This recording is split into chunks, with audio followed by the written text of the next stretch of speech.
Okay, great. All right, good evening. Welcome. We are going to resume the regular meeting of the Suffern Central School District Board of Education for Tuesday, February 3rd, 2026. May the record reflect that all board members are present except for Mr. Shapiro. And at this time, we will begin with the Pledge of Allegiance.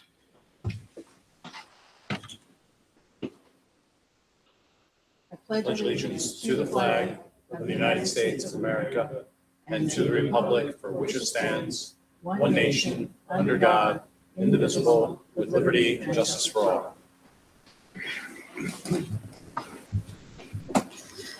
Okay, our next item is student board member report, and we got both of our student board members tonight. Welcome.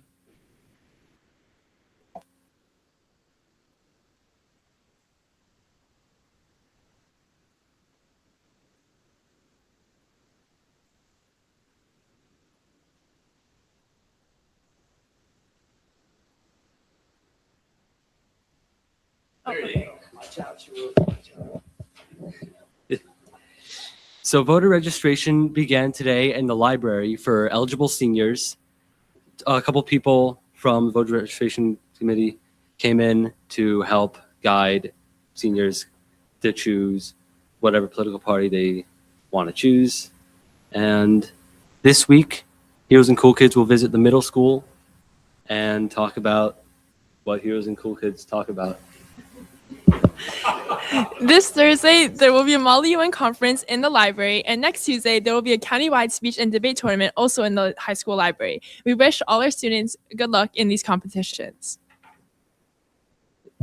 The elective fair is coming up at unit lunch next Wednesday, where students that aren't in current electives can check out other groups that they could be interested in. And Civics Day for History Honor Society members is next Thursday, February 12th, in which many seniors go to different elementary schools: Connor, Cherry Lane, Sloatsburg, and Montebello. I forget if Viola is in school anymore. Next Friday, the 13th, the Nourish Project will be visiting elementary schools for Rockland Region.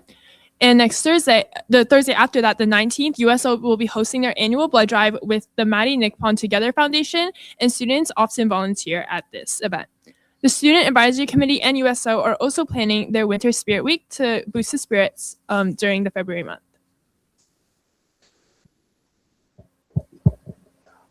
Over at Suffern Middle School, this past week, school counselors have been pushing into classrooms for mid-year check-ins, talking about habits for success in school and out. This Thursday night, on the 5th, SMS will host an orientation for any parents of incoming 6th grade students. This event will be an opportunity for parents to learn about the middle school from our student ambassadors and our administrative team. It will take place at 6:30 p.m.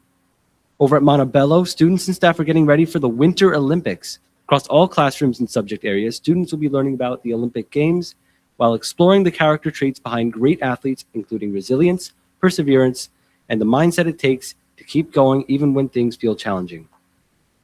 At Cherry Lane, they're thrilled to kick off their One School, One Book initiative this week, with the big title reveal taking place during our kickoff assembly on February 4th. This shared reading experience brings our entire school community together around the joy of reading. We're also excited for Global Day of Play on February 4th, a special day dedicated to creativity, collaboration, and learning through play. At RB Connor, they are currently collecting cereal for the community food pantry through the Cereal Bowl Food Drive, which runs through Friday, February 6th. If they reach their goal of 400 boxes of cereal, students will vote on a special school-wide celebration such as Pajama Day. Their chicken hatching project is also well underway. Last week, students were candling the eggs and learning about the stages of development, observing changes over time, and engaging in hands-on scientific inquiry. The eggs have been in the incubator for 2 weeks, with 1 week remaining until hatching day on February 10th. Over at Sloatsburg, the PTA and teachers will participate in the New York State Pick a Reading Partner initiative again this year. This initiative encourages students to read for 15 minutes daily with a partner. The program began on Monday, February 2nd, and will continue through Friday, March 6th. Through this month-long event, they have planned various reading activities that include the Scholastic Book Fair, Rockland Reading, Boulder's Reading Challenge, and Read Across America Week. Students will earn tickets for being avid readers in school and for visiting the Sloatsburg and Suffern Free Libraries. Thank you. Thank you very much. That was excellent. All right, glad to hear. We're doing some. All right, you have a rehearsal, Robbie? All right, good luck.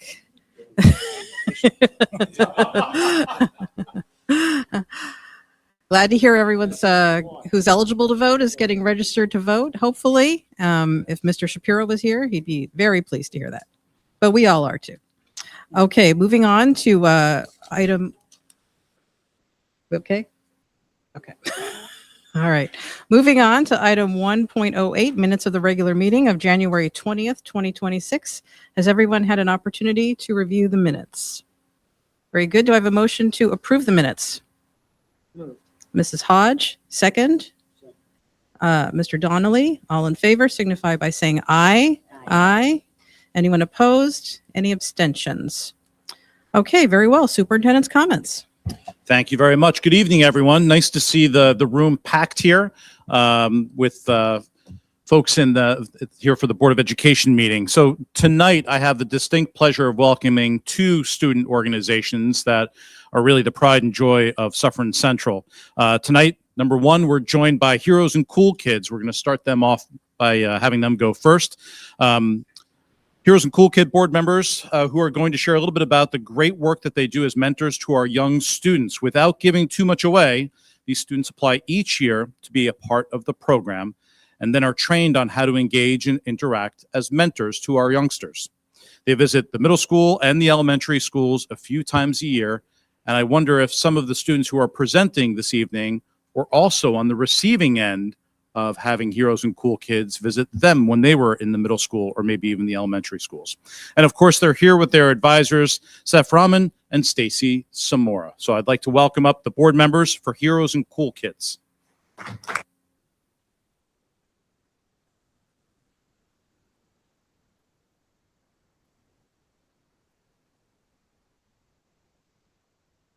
Ooh, I did that. Okay. Good evening. Thank you for having us here tonight. Here are 8 board members: Bryce Bacchia, Cassidy Sheldon, Nevin Sullivan, Jill Bosak, Lincoln Prisciantelli, Dan Hodge, and myself, Marissa Goodman, and Lila Kern, who cannot be here. We are excited to be here with Visit 2 on the horizon, with our middle school groups getting a visit this Thursday and our elementary school groups visiting next Wednesday, the 11th. An icebreaker we like to do is ultimate rock, paper, scissors. With the large crowd, tonight we will share the rules with you, but we'll stay seated. Groups like to start. Groups will get, people will get in partners, and you play rock, paper, scissors, and you get the whole class engaged. And the winners then face off, and the losers then cheer for the person they lost to. This way, we promote cheering for our peers and things like that. And then ultimately, it gets down to like just 2, and the whole class, it gets pretty noisy. And then we get a winner, and it just seems to be a lot of fun. Next slide.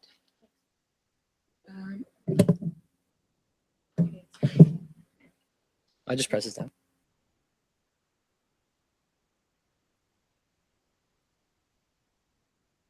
Okay, so this is our first visit. We talk about building resilience.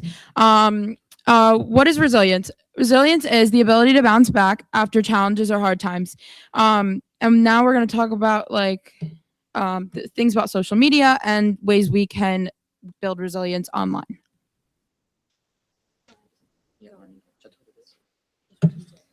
So when we go into the classrooms, we try to teach the kids a bunch of things that have to do with resilience as well, including really important things in their lives like social media. We assess the positives, which is that they obviously get to stay connected with friends, they get to learn new skills, and you get to build communities. Like the distance is no longer an issue, and people all around the world's country can connect. But we also make sure that they're aware of the potential negative impacts, like what excessive screen time can do, and how it can cause potential mental issues and could impact social skills in person, and try to make sure that people understand both ends of the stick. Go to the next slide. And we each look to share a story with the students about the different topics. So for resilience, we'll share a story personally about resilience each and try to connect to the kids so that they can learn more. So first, I'd like to share my story about resilience.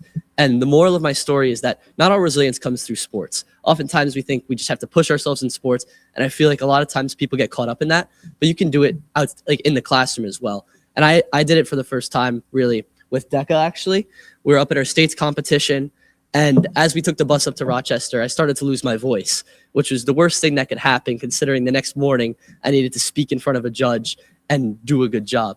And that's where I learned resilience, because I was at the convention center and I couldn't just go back to the hotel and relax, but I did everything I could. I found a friend who had tea. I made as many cups of tea as possible. I didn't say a word. As soon as I got back to the hotel, I went to sleep. I did everything I could to make sure I was prepared for the next morning, prepared myself mentally, not knowing what would happen, and was able to do good the next morning when I performed. And that's how I really learned that resilience doesn't just come through sports, and it could come in the classroom as well.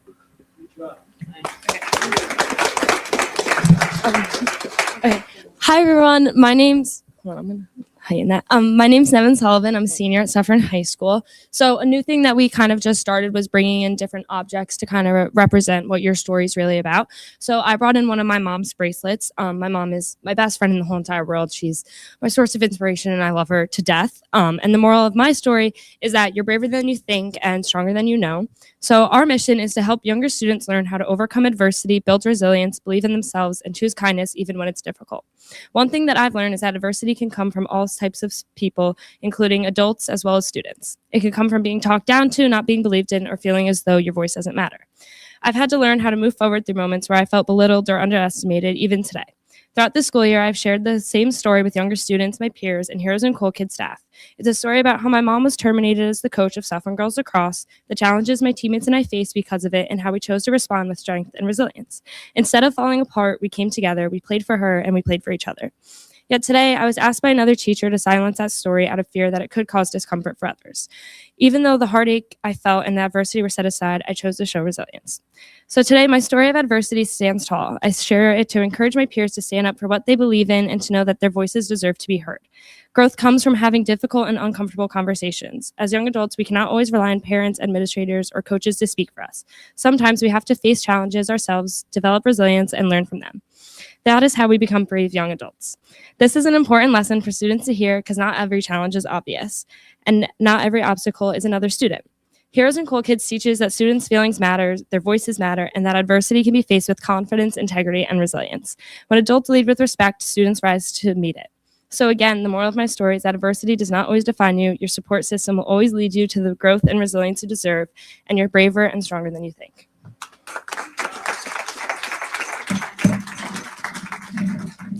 Okay, so my story comes in the sports side. For my object, I brought a golf ball.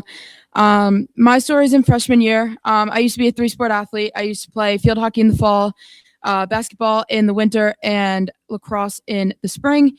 During my freshman year of basketball, during our last game, I suffered a brain injury. I was essentially lifted off the floor. I landed on my head, and my whole world was turned upside down from that day.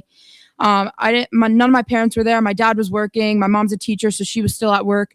And that night I went home. I said to my mom, I said, I have a headache and I'm not one for complaining. And she said, well, go to bed. Maybe you just are really exhausted. I had a bunch of tests, a bunch of work that week. And then the next morning I wake up and I asked for Tylenol, which is something completely out of the ordinary for me.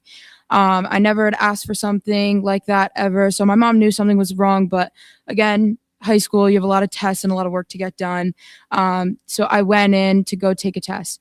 I said to my friend first period, I had earth science. I said, hey, can you take those notes for me? And I'll just get them from you a different day. I wound up putting my head down. I fell asleep for the whole period. And for away games, they're required to check you out, get checked out by the nurse. The next day, she calls me down. I had turned white as a ghost in her chair. I had fallen asleep and I was basically inches from passing out. And she knew immediately something wasn't right. And from that moment on, the next 3 weeks, I didn't really talk much. And I'd had to go to multiple doctors and learn that I had suffered a level 3+ concussion on a scale of 4. So it was complete. My world was completely turned upside down. And when I visited with the sports medicine doctor, he told me that I would never be able to do something that I love my whole life again. He told me if I wanted to play lacrosse again, I had to be the goalie, which wasn't something that I was used to. I was always on the offense, so I didn't really want to make that sacrifice to change. So I said, maybe I'll try something new. My dad is a golfer, avid, and he said, and the golf coach at the time, Mr. Kunzman, had been coming for me, and he said, look, I want you to play golf for me. I want you to play golf for me. And I then found a piece of who I was, and now as a senior, I get the opportunity to go next year to play golf at East Stroudsburg University, which I'm really proud of. So the moral of my story is that you can always try and turn something negative into a positive.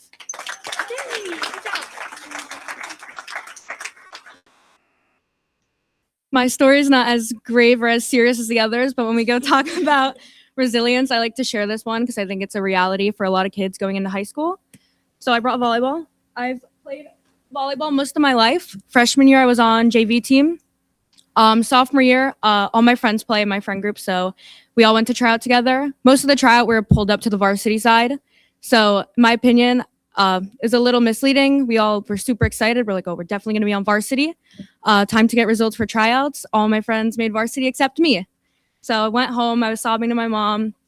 I was like, my only choice is to quit. Like, I'm trying to play a sport for fun, and now like the fun is totally stripped out of it. My mom encouraged me to talk to my coaches, so I went back and did that. They told me that I was still an important factor to this team and that it didn't mean that I wouldn't ever be on varsity. So I decided to stay and keep on playing. Later that year, I just kept putting in the effort. I eventually got pulled up to play games on varsity, and then I was a starter after that my junior year. So my moral is giving up is never your only choice.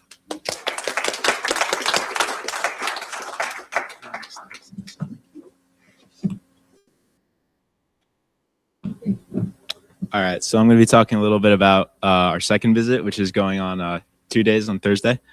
So a little bit different from the first visit. It's talking a little bit about what disrespect and respect is at their core. And someone talked about what resilience was, so we have to define what exactly we're going to be talking about during the entire visit. So we defined disrespect and respect, and then we get into a little bit about how it can be shown. We talk about bullying and cyberbullying and how overall bullying is an imbalance of power, and how cyberbullying uses the wide array of technology that we have today in order to spread negativity online. All right, so in addition, because we're talking about cyberbullying and how harmful it can be to mental health, we talk about steps for online safety, similar to how the resilience visit talked about it. We say that the internet can be a great place to check out the latest YouTube video, download music, and chat with friends, but unfortunately, along with all these benefits, can come a certain amount of risk. These are the steps teens should take if they receive a message that is of bullying or threatening nature. And what we do after that is basically just describe all the steps. So we say stop, save, block, and talk to. We go into more depth during the actual visit, but it's basically at its core. So moral of my story is that people who bring you down can leave your life to make room for people who bring you up. So I'm going to keep mine a little short. I have my item right here. It's a pair of sunglasses.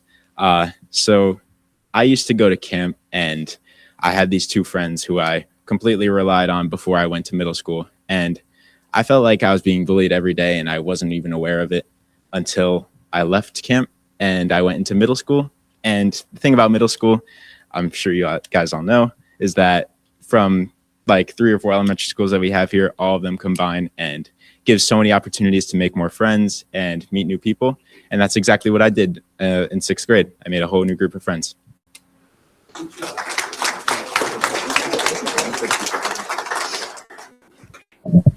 Okay, so I'm Cassidy. The moral of my story is to not focus on the people who bring you down, but focus on the people who bring you up. So similar to a lot of the other people, I'm talking about athletics. I'm a competitive dancer. I have a medal, but I started a lot later than a lot of other people did, specifically competing. I trained my whole life, but I wasn't seriously training. It was like 1 or 2 hours a week. And so when I came back to dance after quitting for 2 years, I was obviously very behind a lot of the people who were my age. And as I was progressing, my studio began posting videos of me online, which led to people who I knew seeing me and they began making fun of me and mocking me for my skills compared to their skills. And it really upset me. It was really hard for me coming back to something that I was trying to find a passion for again. But instead of focusing on the people who were making fun of me or mocking me and telling me that I wasn't good enough, I focused on my friends, my family, and my teachers who told me that I was good enough and I had potential. And at the end of the day, I stuck with it, and now I am a very successful dancer. And that's why the moral of my story is to not focus on the people who bring you down, but focus on the people who lift you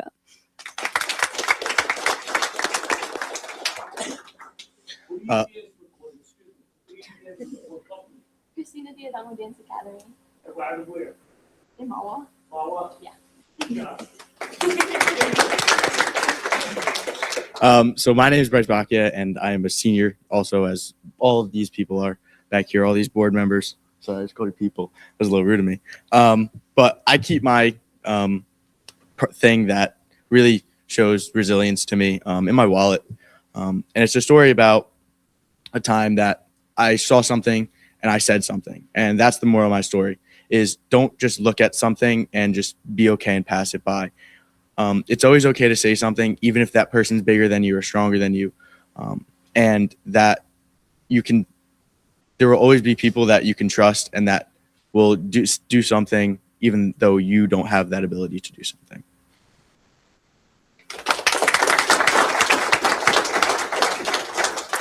Okay, so usually at this point in our visit, we do a question box where the students in the classroom get to write down on Post-it notes anonymously, and we kind of read all those questions out. But I think we're going to skip that tonight because there's a lot of people and we kind of ran out of time. But we just wanted to say thank you so much for letting us come and letting us share what we're all about, and we hope that we impacted you guys the same way we impact the students.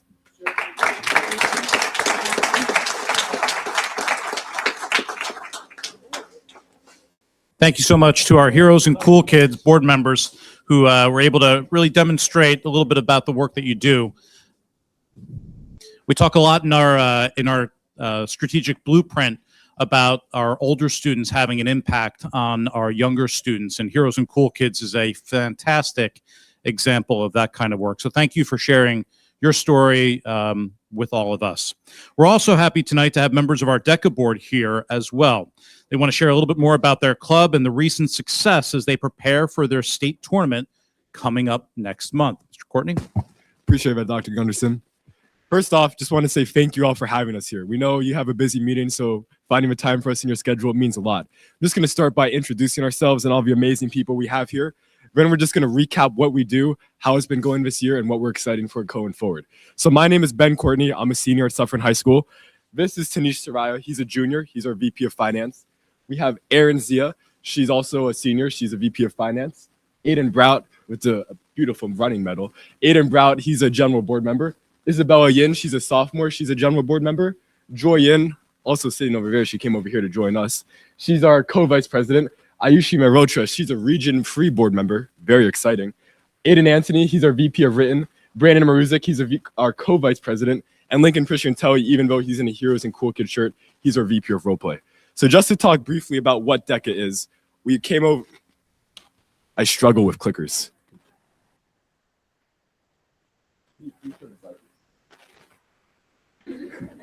Thank you.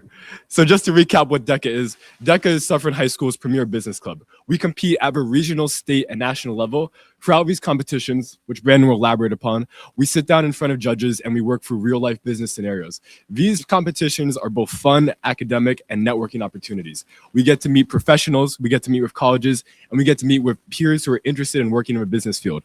Now, Brandon's going to begin by talking a bit about what those competitions really look like. Brandon?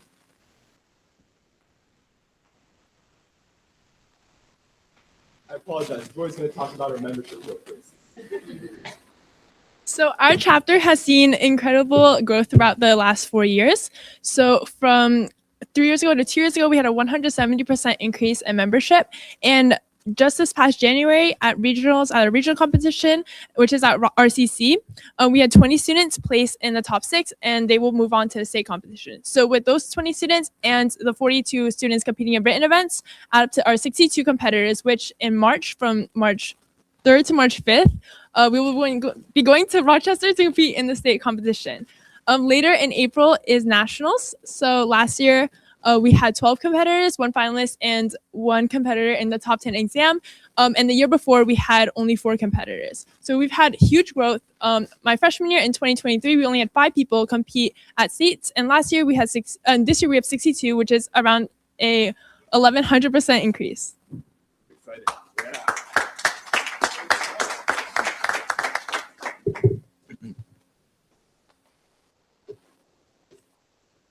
So DECA is primarily split into 2 main events. You have your role play events and your written events. Now, role play events are more on-the-spot business scenarios where students will analyze a case and present their solution to your judges. Written events, on the other hand, are more long-term business projects where it takes many weeks of preparation as you need a full-fledged written paper and a presentation to present to your judges. Now, to give you an idea of what these competitions look like, I would like to introduce you Joy and Ayushi, who will be showing you their integrated marketing campaign. In this scenario, they were marketing analysts for Hydroflax executives, and they are presenting to you a marketing campaign for their company.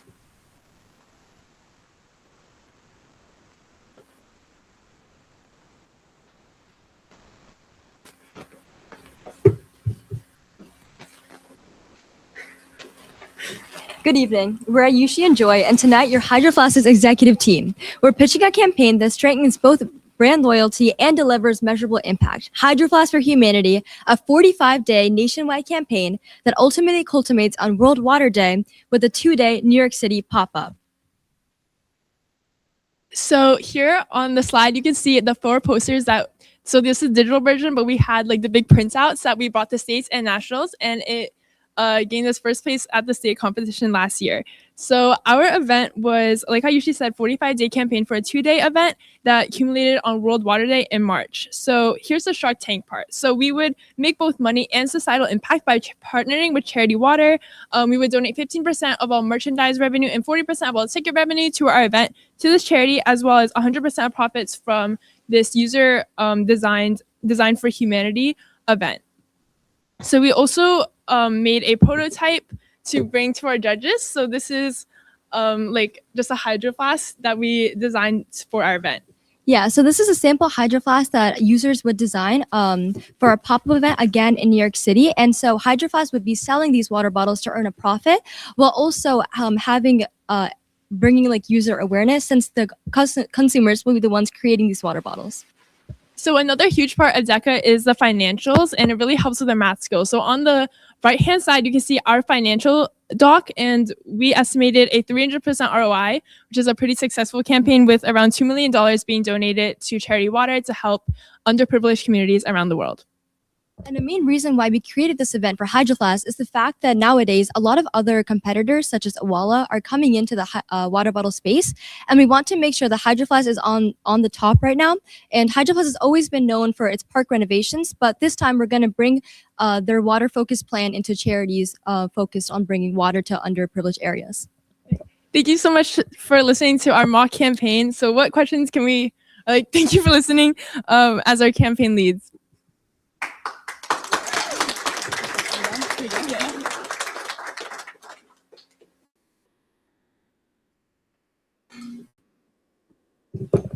So I hope you guys enjoyed pretending to be DECA judges for a second there. Although we've, already seen Joy and Ayushi's project and seen the real world applications, I just like to go into a little bit more specifics of what DECA actually offers.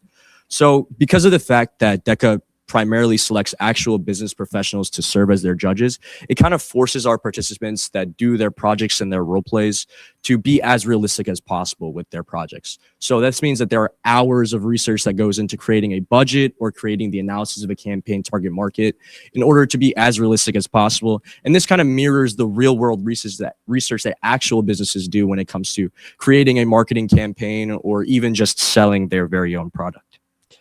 Additionally, because of the fact that DECA has so many events across many business disciplines, just to name a few like business administration, marketing, or even more niche areas like hospitality and tourism, there are literally hundreds of events for participants to pick from with their own unique set of guidelines. There are certain events where participants are actually encouraged to reach out to real world corporations in order to gather data for their projects. And there's even more service-oriented projects where people have the opportunity to have a tangible impact on their local communities. And of course, because of the way that these competitions are set up, there are plenty of opportunities to develop relationships and network. And this can be as simple as just making a new friends at the state competition or developing an actual business relationship with an industry professional at ICDC. Thank you.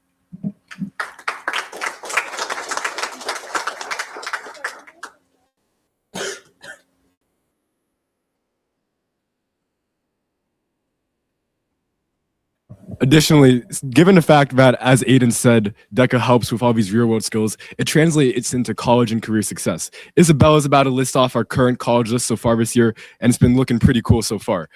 On top of what Aiden said, also DECA is an amazing resume booster. As fun and valuable as our competitions is, it's also great that our students get access to real-world business learning experiences and have something to put on their resume that colleges and potential employers can recognize as this is somebody who knows how to handle themselves in the business world. We're giving students real pre-professional experience, and that's, you know, as amazing as the classroom is, that's something that just elevates your experience here at Suffern. Now, Isabella is going to take it away with the colleges list. Can you hit the slide, please? So that's not the college list. Just to name, there we go. Isabella? Attendance and recognition at the DECA state and international levels give our members an advantage in the college application process, allowing them to be accepted to a number of prestigious schools. Schools that include Princeton, Cornell, Duke, Dartmouth, Stanford, Georgia Tech, Carnegie Mellon, Indiana, and Binghamton, along with the others that are shown. No matter how or where our DECA members choose to pursue their post-secondary education, their involvement in the club sets them up for success.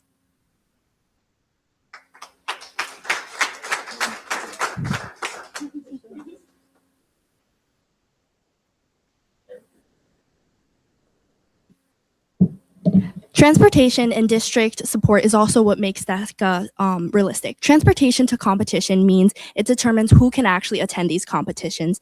When busing is provided, participation isn't limited to only the students who can provide transportation fees. It allows more qualified students to attend and compete these conferences and makes it more logistically possible for teams rather than just individuals. Other than that, financial support also plays a direct role. Registration fees, competition costs, as well as preparation materials can add up costs. Many students who qualify often cannot attend because they cannot afford. DECA's prestige glows on resumes, but its financial barriers keep a lot of eager students out. However, with district help, we want students to be able to avoid these costs and be able to attend, and we want our chapter to be more competitive rather than just selective.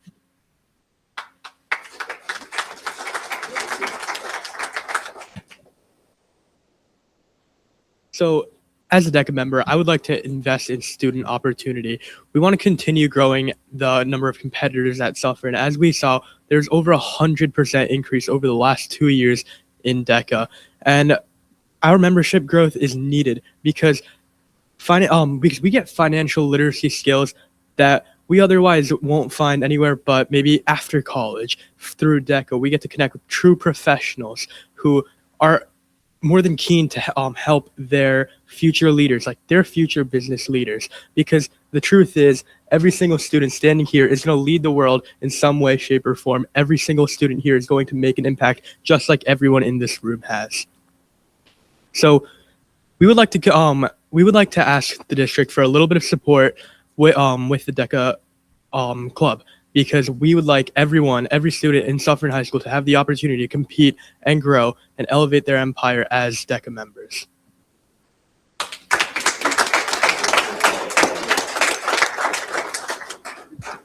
Thank you all again for your time and consideration. We appreciate your energy and enthusiasm at 8:11 p.m. on a Tuesday night.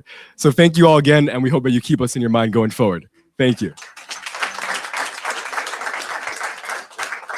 And of course, first of all, you all did a great job. And just like Heroes and Cool Kids, you represent our district in a fantastic way. And recognize that you have a slightly different emphasis. And that is really, when you look at our blueprint, a major priority is learning outside of the classroom. And you are certainly learning outside of the classroom and showing what true student leaders can do. And Mr. Courtney, it wouldn't be a DECA presentation by you and your fellow student leaders without a pitch for asking for additional financial support for DECA. So congratulations on that request. It hasn't gone on deaf ears, but of course I can't say yes at this point. But well done. Well done. Well said. Thank you very much. And finally, to wrap up the superintendent's report, this week is National School Counselors Week, and I'd just like to give a big thank you to all of our school counselors for being instrumental supports for our students across all grade levels. We'll be sharing more about them on our social media feeds this week, so watch out for that. And thus concludes my superintendent's report. Thank you to all who are here in attendance to present. Thank you. Just kidding. I have one more thing in the superintendent's report, and that is our budget presentation. That's right. And so I'm going to ask Dr. Castellane, our assistant superintendent for finance and operations, to get up and share this very preliminary budgetary presentation.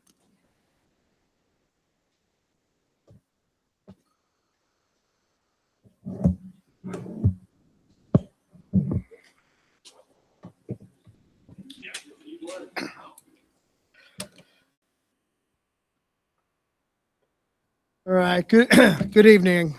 Thought I was going to get out of it, but so I say this every year. It's kind of hard to believe that I'm already back giving budget presentations, because I feel like we just ended the budget presentation. So tonight, it'll be, again, as Dr. Gunderson said, it'll be very preliminary as far as I'll get a little bit into the numbers, but really kind of talking about what we've been doing, what we've been discussing on the building level, district level, and our next steps and where we're going to go from here. So this year, the district engaged in creating the district blueprint, right? We were moving away from the strategic plan and into the blueprint. So I brought back to my team the mission, the vision, and just wanted to make sure that we are focusing everything around the budget, everything around the blueprint for the budget, right? And some of those items that we discussed were three main aspects, right? Rigorous teaching and learning, right? We want to be able to prepare students for future successes, engaging in instruction, future classes, talking about what curriculum we're going to invest in and what opportunities. We also want to talk about learning beyond the classroom, right? That's creating partnerships, community connections, and provide classroom learning opportunities and field trips, right? That actually might be a good one for the DECA group to get on board with. And then operational excellence. And this really focuses on systems, technology, communications, strengthening our processes and our facilities, making sure everything is running effectively and efficiently.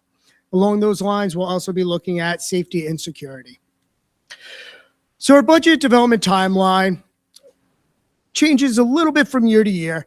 But essentially, I like to kind of look at this and show this to the board, because it shows that we don't just start having this conversation in December and January, right? As soon as the budget passes, we roll into the next year, and then we really start those conversations. Even though it says September, we really start that over the summer. But September and December, that's when we start branching out of our business office. We talk about preliminary decisions. We talk about the district needs and our district wants for this year, right? We don't want to just limit it to have a narrow focus when we're looking at everything. We do some on-site visits for specific items, have in-depth conversations. Then when we get to January, February, we start talking about aid and what does that look like as far as revenues. And I'll get into this in a later slide, but really the district is limited into how they can receive different revenues. So just jumping back, when I talk about the revenues and the stated projections, January, February, to give a realistic idea, we only received these projections from New York State about a week ago. So while we know exactly where we were this year, we don't know what the governor's proposal is going to be for next year. And when I talk about the state aid proposal, and I won't go through all those lines, but when I talk about these numbers, I think it's important to remind everyone that these numbers can change. Last year, we were giving these numbers earlier on in the year, and these numbers changed significantly. If the board recalls, last year, we actually approved our budget prior to the New York State budget approval. So we were basically approving a budget, hoping that these numbers would come in. Now, one of the things I do want to point out is after our budget was adopted and passed, we did receive a decrease in foundation aid once New York State changed their formula. Okay. So these are things that we just have to kind of talk about, and we need to make sure that we're able to pivot after the budget is passed on. So one of the things I'd like to point out is foundation aid. That is our largest form of aid that the state can give us. Then when you look down those lines, there's two other items that I always like to kind of talk about. One of them is the BOCES aid, and you'll see a significant decrease in the BOCES aid projection for next year. So there's a couple of reasons for that. So the first reason is last year when the district was looking at the budget and we decided to make a couple different changes and refocus some monies in different areas, we spent a little bit less money in some of those areas for BOCES. And then some of those other items might have been one-time purchases that we received aid on. A good example is this year, for safety reasons, we had to upgrade our phone system. Our phone system was outdated. It was no longer going to be supported. We budgeted for it. So we ended up partnering up with our technology department and installing, between the technology department and our facilities department, they installed all new phones throughout the entire system, ones in which case we can immediately dial 911, we can have access to lockdown systems, et cetera, et cetera. So things that kind of put us a little bit, I would say, up to the times and even maybe a little bit further, but we were definitely behind there. So as we look at those items, while the aid projection will be in there for next year, it'll drop for the following year. And then the other one is the transportation aid. So when I work through my presentation tonight, we're going to look a little bit about the transportation numbers, because the transportation is one of the largest pieces of our budget. And then overall, as you can see with the totals, we're looking at receiving a little bit less than we did the year before. So budget revenues. This is where I talk about how the limitations and how a district can go ahead and have revenues for it. We have New York State aid increases. Our hands are a little tied with a lot of that because they're always changing the formulas. We have our tax levy. That is our number one way in order for the community to support the district. We have our pilots, payment in lieu of taxes. So that's when new businesses come on and we are able to sit at the table, which is very unique for Rockland County, where we're able to sit at the table and add input on what we should be able to receive from those new businesses coming on. Now, what does that do is that gives the district a guaranteed set amount of money for each year. And then as companies grow over the course of several years, depending if it's a 7-year pilot to a 15-year pilot, they end up falling off as far as paying the district, and then they end up hitting the tax rolls. We have interest on investments. So we've been very fortunate this year where we've been able to tie up some of our money in collateralized investments and take advantage of those high interest rates. But if you've been watching the market and looking at the interest rates are coming down. So as the interest rates are coming down, we will not be receiving as much interest on our money that is sitting in the bank. And then we have miscellaneous revenues, and these ones kind of change from time to time, and we do our best for projections. However, they can always change throughout the course of the year. And that's when we're billing back for health services. Those are services that we provide to non-public schools that might be in district. We would bill back to the other districts. We have Medicaid billing. Again, those come down to certain guidelines by the state. And then we have our rental agreements, which we will be able to lock up prior to the close of budget season. And then I always like to mention, not always, but within the last 2 years specifically, I should say, is the uncertainty surrounding certain federal grant funding. While I believe that grant funding will continue to be in place, I know last year there was a lot of discussion about certain title funds that might disappear. So we do have to keep that in mind when we're building the budget. And when I say we, I would mean the administration, the Board of Ed, just to know, again, should we need to pivot because certain federal money does not come into the district, we need to know what our plan B is. So now we have budget development considerations. So as far as this slide, I like to show this slide every year. And the reason why is because on here, this is 69.98% of our allocated budget for this current year. These are our bargaining units, right? These are everyone that makes Suffern a wonderful place and takes care of our kids every day. So next year, we have 4 bargaining units that will be up for negotiation. So the only reason why I point that out is because I think it's important to look forward. The budget should not simply be a May to May conversation. We really need to start thinking about what does that look like for the upcoming year. And that's the reason why I like to put this up every year. Transportation. So transportation accounts for approximately 10% of our budget.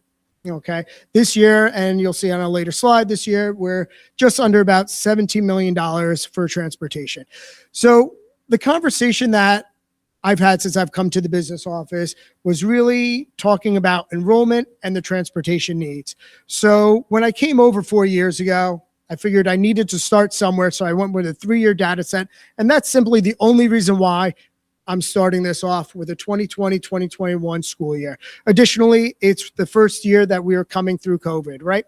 So if you think about COVID, it's so long ago, right? But anyway, so what you can see is you can see the non-public school applications are in green, and then we have our public school transportation in blue. So in 2020, we are transporting 4,185 students to, at that time, 7 schools. We are transporting 1,246 non-public school students. When you fast forward to 2025, 2026, our present year, we currently have just under 2,300 applications for non-public schools, and we have just under 3,900 students that we're transporting to 6 schools. So when you look at that, there's only an increase of about 730, somewhere in that ballpark, students. So there is an increase, but there's a shift of from 6 schools to about 110 schools. And this next slide kind of puts that into perspective a little bit more, right? So when we look at, again, keeping with the theme of 2020 to 2021, all the way down to 25, 26, we can see that we are at $9.5 million in transportation. We have grown to almost $7 million more in transportation in the last 6 years, right? So when we look at the public school versus non-public school, you could see that, again, when we're transporting to only 6 buildings, the number per pupil is very low. But when we have to expand to approximately 110 plus, then we're now looking at 6.7 million. The other line, transportation miscellaneous, has a little bit less control because those are transportation items that are connected to special education. Those are whether they would be public school or non-public school options for kids. Those are transportation needs for our homeless students, our McKinney-Vento students that we're required to. There are times where students might be victim of a house fire, some other tragic situation where they simply have to live with with a loved one or somebody else in another county. And we do provide transportation. And some of our special education transportation does end up going out to Long Island. So those are, when you look at that number, you say, wow, that number is pretty big. That number is all included into the transportation miscellaneous. And that goes into any of the other items that might go into transportation needs, any of our software, any of those things that we might need. Transportation also include like transportation to sporting events? That would fall under transportation miscellaneous, correct. Correct, right. Anything contractual. So that would be sporting events, any of those items. Field trips, etc. And I do that, just jumping back, I do that, keep it separate, only because we have the mandated to and from school for public school, mandated to and from school for non-public school, and then right. Yes. So transportation, obviously we've been talking about this for a couple of years. So what has the district, what has the board assisted the district in doing? One of the things that we were successful with is last year we had to go out for a general contract. Our general contract had to go out for bid. So we were able to award a 3-year contract, and we're going through year 1 of that contract. And the specific thing that that helps us with is knowing exactly where we're going to be next year. So when you talk about transportation, renewing transportation bids, similar to some of our other bids, security bids and so forth, those are based off of CPI. They have a clause in there that you can extend for X number of years, depending on whichever contract and whatever type of service it is. So every year we would go into a budget season because the CPI, which is a consumer price index, is released after the budget season for us. So after we have an approved budget, if we built in 3% for a consumer price index increase and it was 3.5, we're already behind the 8 ball. So one of the things that general transportation contract did for us, which covers a lot of the miscellaneous transportation as well, does cover some of the private and some of the public schools, is that it allowed us to kind of lock in knowing this is what the price will be for a 35 passenger, a 44 passenger, etc. One of the things that has been driving prices up across New York State is really the government's push for electric buses and the New York State mandates. So when I talk to counterparts in other districts, when they're buying electric buses or putting money away for electric buses, these are huge costs. Just to give you an idea, and I'm just going to give you ballparks because I didn't write this number down because I wasn't planning on talking about it, but just to give you an idea, a gas bus might cost approximately $170,000. When you're going to buy an electric vehicle, it's about $400,000, right? And then you have all the maintenance equipment, where a lift that's in a bus garage right now will not be able to lift a bus that's an electric bus with the weight of the batteries. So there's a lot that has to go into the infrastructure. So one of the things I do want to mention is that we have had conversations and do continue to have those ongoing conversations. Actually, I have a meeting tomorrow with our current provider to make sure that they are doing everything they need to in order to make sure that if New York State does not push this mandate back,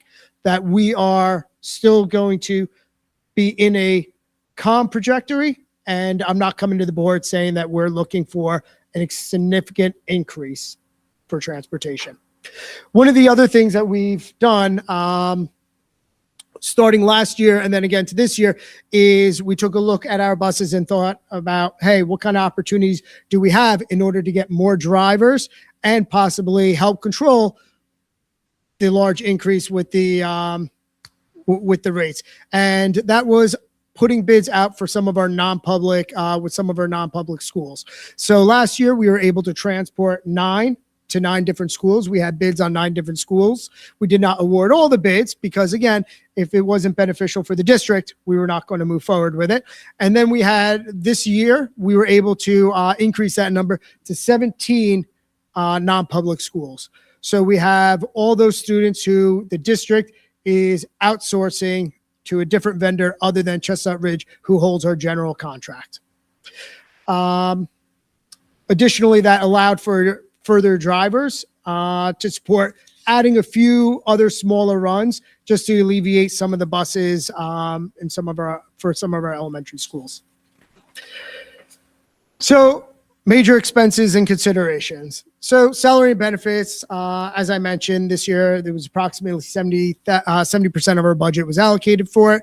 Transportation, also another large ticket item. We have our district liability coverage, and that's insurance. And as we know, as everything continually increases, we go to the store, we see everything going up. If you're paying car insurance, you're seeing that go up. One of those factors that we just simply can't control. And then we have costs of BOCES. So when we talk about BOCES, there's a couple of different BOCES that come into mind that we utilize, right? We utilize Rockland BOCES for our C-Tech, our special education programming and so forth. They will come out with their rates a little bit closer to budget season or the approval of their budget, because their Board of Ed needs to approve their budgets and what rates they're going to charge. So their process is they reach out to all the districts. They get a ballpark. As far as what they will need to provide, and then they go back and we'll come up with our final rates, and they'll come up with their final rates, and then we'll work on our final numbers. And that is really kind of right towards the adoption of our budget. And then we have BOCES bond payments. Rockland BOCES went out for a bond.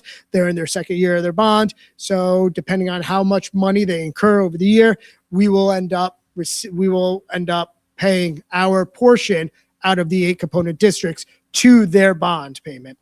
And then the last one is technology, infrastructure, and support, and that really comes from our the Lyric, which is out of Westchester, and that BOCES provides. This is all of our programming, our infrastructure, our support for our phone systems. So they handle basically all the technology pieces, and they have already come out of the gate and said that they will be looking for a 4 to 5% increase on all services. So they're working on that. And during the budget season, myself, along with the curriculum and the technology office, will be having several meetings. We've already had one preliminary, and we'll continue to go through and make sure that we're getting everything we need out of those services.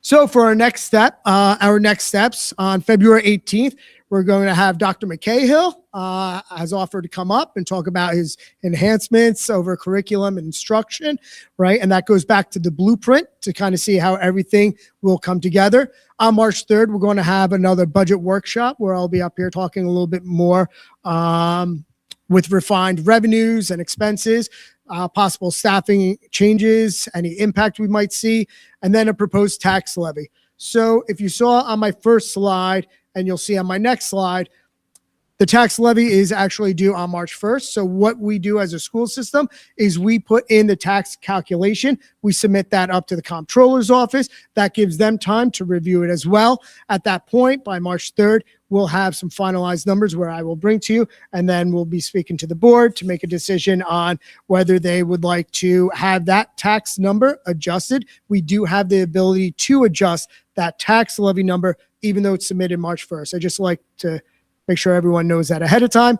And then these are, in my opinion, the most important dates. I know we approved the budget calendar at a previous meeting, but I do think it's important to highlight today, February 3rd, we have a workshop. March 1st, we'll have the tax calculation submitted. March 3rd, we'll have a budget workshop again.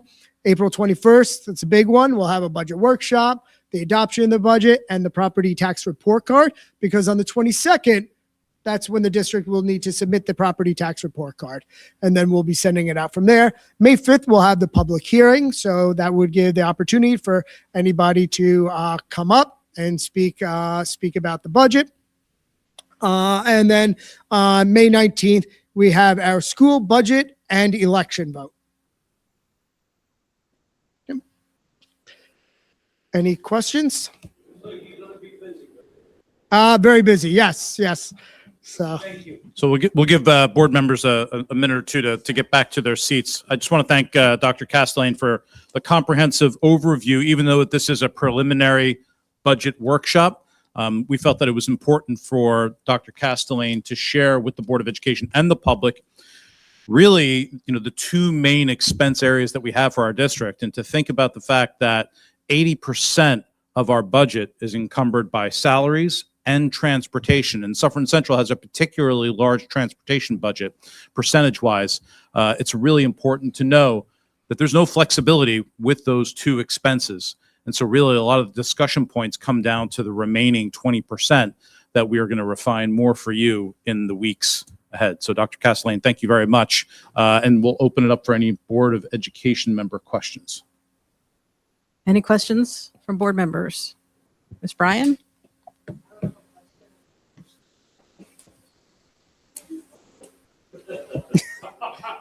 Kevin, can take over. I don't have a question. I just have a request. Is it possible that we can have a copy of your presentation? Oh, absolutely. And that Board of Education, that presentation will also be available for members of the public in the Board of Education recap that comes out. Right. Yes, absolutely. Any other comments or questions from the board? No? Okay, thank you so much, Dr. Castellan. Thank you. And now for real, thus concludes my superintendent's report. Maybe the longest one on record. Maybe so.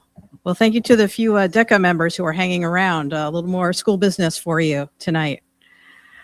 Okay, at this point, we would normally do public participation on action items only, but I see we have a number of people here from the public to speak, and the hour is growing late, so I think I'm going to expand the public participation section, if there's no objection from the board, to any district-related business as well as any action items. Yeah? Okay, very good. All right. And then at this time, we're going to open up this meeting to public participation on any district-related business. If you would like to speak to the board about any district-related business, please keep your remarks to 3 minutes. Please do not mention anyone in the district by name, whether it's staff, student, or teacher. And please give us your name before you begin to speak. Is there anybody here from the public who would like to speak tonight? Yes, go ahead. Thank you.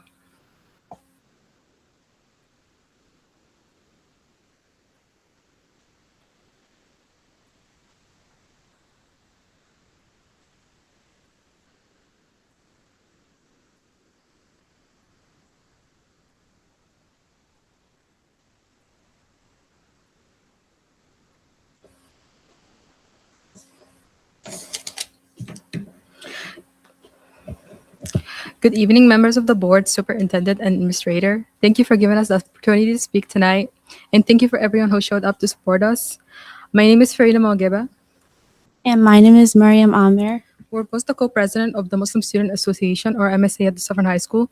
Today, we want to say why recognizing Eid on the school calendar is important to many students and families in the Suffern Central School District. So for Eid, my family and I would usually go to the mosque, and we would pray and celebrate with my friends. Although I have so much fun, I'm always concerned about how much schoolwork I'm going to be missing. Sometimes I'm missing a major test or a major assignment, and I would have to make it up, missing other work, which I also have to make up. This creates a cycle. Compared to other students who have Yom Kippur and Christmas as a holiday, they don't have to worry or they don't have the same concern as me because they have the whole day to celebrate. While I and many Muslims in this district have half the day to celebrate and the other half to make up schoolwork. Eid is one of the most important religious holidays in the Islam. It's celebrated by Muslims around the world, marking the end of the sacred month Ramadan, centered around reflection, worship, and fasting. To honor Eid is to spend time with our family and friends, celebrating and worshiping Allah, which is God in Arabic. This is one of the holidays on our calendar when families travel often great distances to see each other. When faced with the choice of going to school or celebrating Eid, many students are willing to pick celebrating Eid because they haven't seen their family in so long. Approximately 2022 to 2023 of absences on Eid were specifically called in as religious observance, meaning it's like 1/4 of the students in this district that day were home celebrating the holiday. The percentage absence due to religion observance from 2023 and 2024 was pretty consistent, making it a trend. In terms of day before or day of, there was a 32% increase in the absence in 2024 and almost a 97% increase in 2023. When a district doesn't include Eid, students are forced to choose between their academics and their faith. They're both equally important. If they choose their academics, they have to miss important traditions and important celebrations. If they choose their faith, they have to make up the work and they have to make it up on top of the other work they'll be missing, which is not great. If your son or daughter came to you with this concern, how would you advise them, board? We, the students, staff, and parents of Suffern Central School District, ask you to consider adding Eid for the next school year. It ensures that Muslim students won't worry about missing a spiritual day as important as Eid. They can spend time with their friends and family. We can't fall behind other districts in Buckland County. If we're the first to include Eid as a holiday, we'll be pioneers, influencing the rest of the county to do the same. Together as a community, we can be the leaders of a better future for the whole community and the other district. We thank you for your time and consideration. Now I'm going to have Miriam and Amir talk about Eid's significance as our holiday and as a holiday for next school year. Good evening, and thank you for having us speak today. This issue is ultimately about equity and fairness, and our school calendar already recognizes major religious and cultural holidays such as Christmas, Yom Kippur, Lunar New Year, and Thanksgiving. As a district, we understand that students deserve the ability to observe these holidays without being academically penalized for it. For many Muslim students, Eid holds the same significance as those holidays mentioned above. But instead of being home celebrating with their families and friends, they are forced to choose between their faith and their education. Students shouldn't have to prioritize one over the other. As students in this district, we recognize and appreciate the fact that our district is built upon values such as commitment, equality, diversity, character, and respect for every member of the community. We as a district have stated that placing importance of the needs and well-being of our whole community, fostering a sense of belonging, and shaping our culture is a key core value for us. Recognizing Eid al-Fitr becomes another way we can commit to these values and sends a clear message that all identities are valued equally, not just in words but in actions as well. The district already honors and respects different cultures, celebrating the diversity in our community. Our four core values, commitment, community, compassion, and character, set the stage for designating Eid as a holiday. Our values emphasize the importance of being kind and open to new perspectives. Being open to having Eid as a new holiday in this district would be a meaningful way to integrate new perspectives into our district. Furthermore, it demonstrates how successful our district's core values are in integrating its mission and aiding every student, staff, and teacher. Recognizing Eid as a holiday allows Muslim students like us to feel included in our district and opens the door for other students to learn about the significance of Eid. Addressing any stereotypes or misunderstandings they might be about Muslims and Islam as a whole. We know a common concern is why can't keep adding more holidays to the calendar? But recognizing Eid doesn't mean opening the door for meaningless days off. Just across the border, Bergen County has recognized Eid in their calendars, showing that they have found it to be practical and sustainable throughout their district by using flexible approaches like rotating days or excused absences. In fact, this actually improves attendance and instructional time, since teachers aren't forced to reteach materials for a large number of absent students. We are Suffern Central School District. We never waited for others to go first. We don't follow trends, we create them and lead them with the intention of bettering our community. Why not take the lead on this in hopes that other Rockland County districts follow? By taking this step now, we have the opportunity to set a precedent in Rockland County and become a model for inclusive, thoughtful decision-making for neighboring districts to follow. We, the students, the parents, and staff of Suffern Central School District, respectfully ask the board to consider adding Eid to the school calendar for the 2026 to 2027 school year. Thank you for your time and consideration.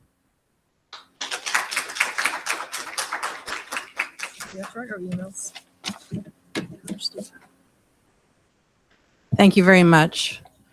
Are there any other students here to speak on the subject? Just, I see you. Okay, very good. Is there anyone else who's here to speak on any other district-related business?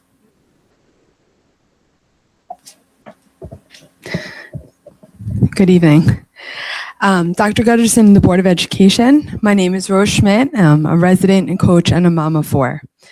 I want to start with saying I have been a supporter of redistricting from close to the beginning, flaws and all, and what brings me here tonight is a concern brought up during the redistricting and one I continue to have now 2 years later.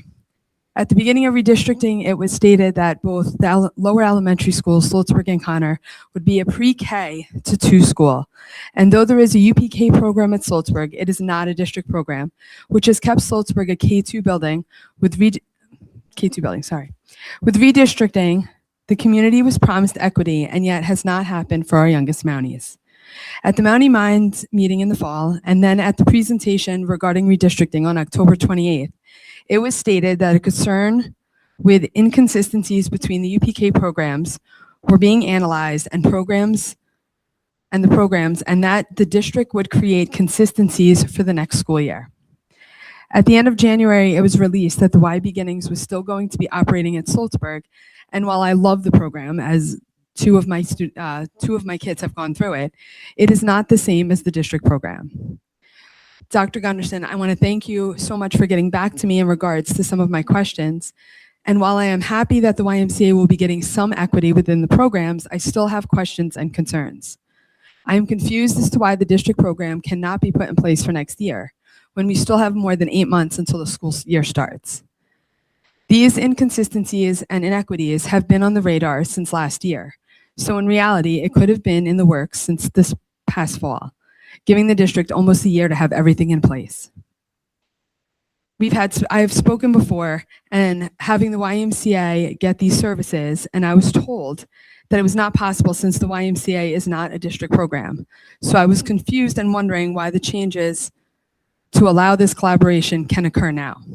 Similarly, how will the students be integrated into the school as it is run by a third party? Will they be able to take part in all the same assemblies, spirit days, yearbook, art shows, PTA events, curriculums, back to school nights, going forward as the counterparts at RP Connor? You know, being a YMCA program, they don't necessarily have to be there on these nights or participate in some of those events. Would they be getting the extra 30 minutes back, the extra 30 minutes that Connor School, as the district UPK currently gets more than the Sloatsburg YMCA does? I'm also curious of the curriculum used between the two programs and how will they be the same?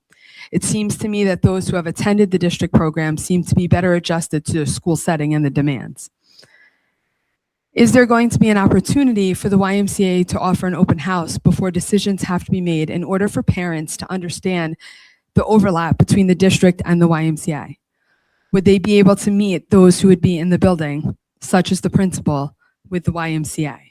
Years ago at Connor School, the district held an open house for all the programs, where all the programs were presented at once to the parents. Questions could be asked, the curriculums were shown, and that really does help. And was wondering if that would be able to be a possibility before this upcoming year. So the YMCA, the Suffern District, and for kinder care. And I think that would also help the parents with the wraparound care that I know both kinder care and Connor School offers currently. I look forward to hearing from you on these matters and to hear, to get any of the questions that I have going forward. And then I would also, I know I'm not supposed to mention kids or anything, and he laughed. Oh no, he's right there. I know Ben had a great presentation this evening, and as his coach, couldn't stand here and not say that Ben broke the school record for the 100 butterfly this past weekend at divisionals. Thank you. Thank you very much. Is there anyone else from the public who would like to speak tonight?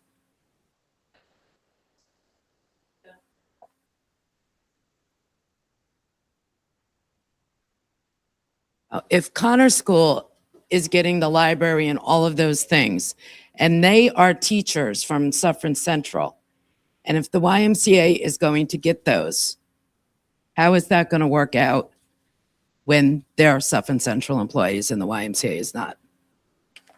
And I do want to say that I've been around for like 60 years now, because I started in Cherry Lane at age 4. How do we get this word out to these people? What is offered? That's one of my big things. Thank you. Thank you very much. Is there anyone else from the public who would like to speak tonight? Yes, sir. Good evening. Let me begin by saying I do not hold this against any of you. If you are in a state of confusion, then are you looking at Professor Dumbledore? I am not Professor Dumbledore. However, I am the imam and the principal of the Suffern School, the Islamic school, which is in downtown Suffern, Darul Ihsan Academy. And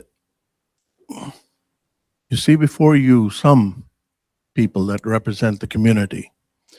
The community of Muslims just in the Suffern, Bergen County line and Orange County line is about close to 250 to 300 families.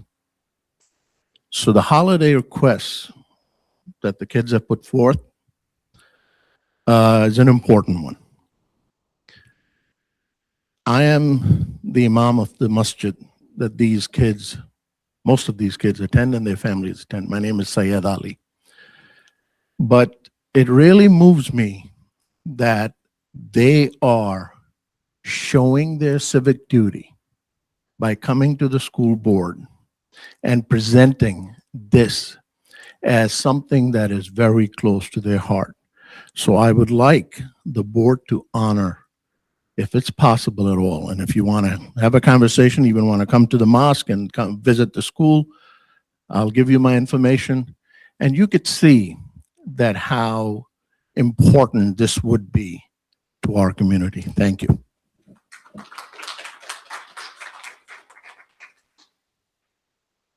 Thank you very much. Is there anyone else from the public here to speak tonight? Okay, we're going to close that portion of the meeting then. At this time, we're just going to take a very short break. I know we have some young children here. If anybody wants to leave so you can get home. Oh, before people leave, Dr. Gunderson has something that he would like to say. So we're going to just postpone that for just a minute.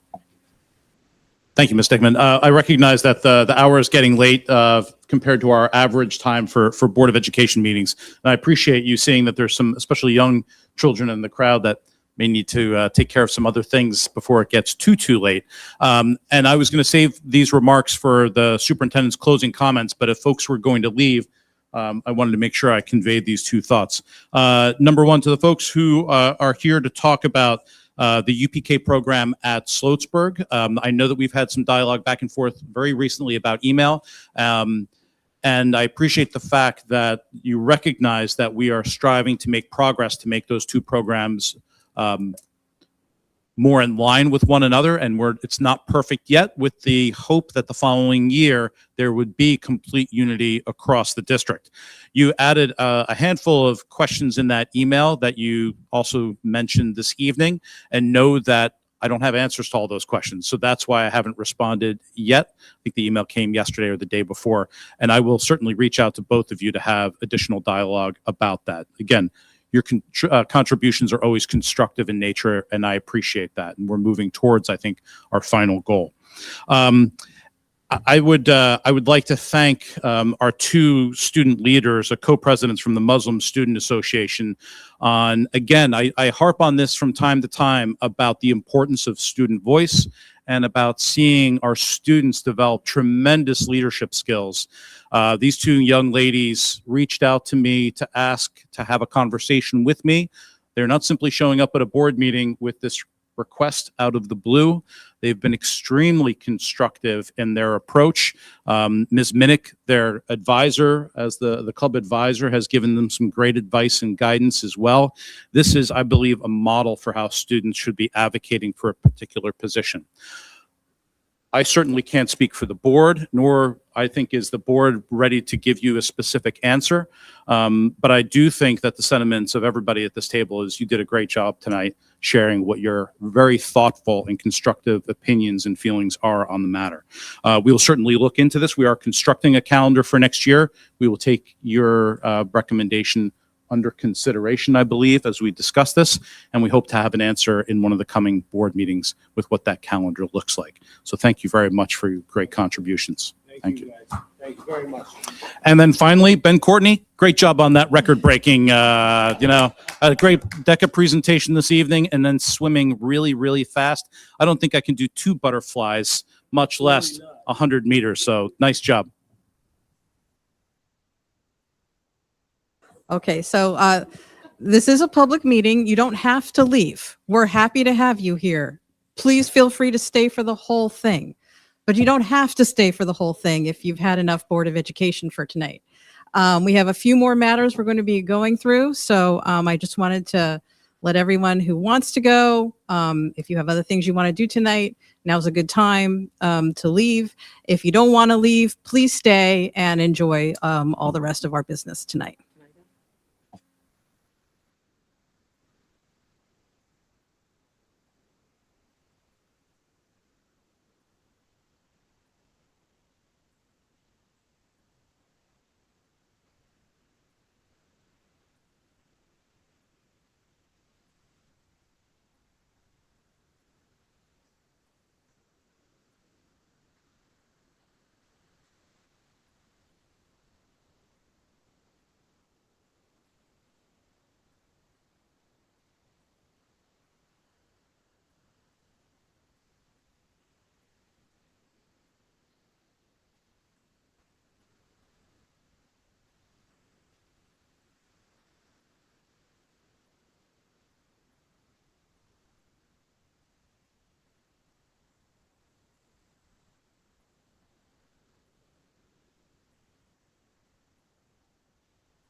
Good night, and thank you so much for coming tonight, and thank you for your presentation. Good job. All the time, our sponsor and other district, we cannot be the follower. We never give up and we keep resisting. The secret of success, all the time, keep going under. Thank you. Thank you for all and have a great night. Thank you, and to you. Thank you. Yeah. All right, we're going to resume now with our action items. Action items are on our calendar tonight at 2.01 through 2.10. Before asking for a consent agenda, is there any action item that any board member would like to pull? Okay. All right, looks like not. In that case, we're going to proceed. Do I have a motion for a consent agenda to approve action items 2.01 through 2.10? Mr. Frazier, second. Oh, that was Mr. Andert? Oh, Mr. Andert. Do I have a second? Second. Mr. Donnelly? Okay. All in favor signify by saying aye. Aye. Anyone opposed? Any abstentions? Okay, very well. Then we're going to move on to our second public participation section, although I don't think we have anybody left. Hero has anything left to say?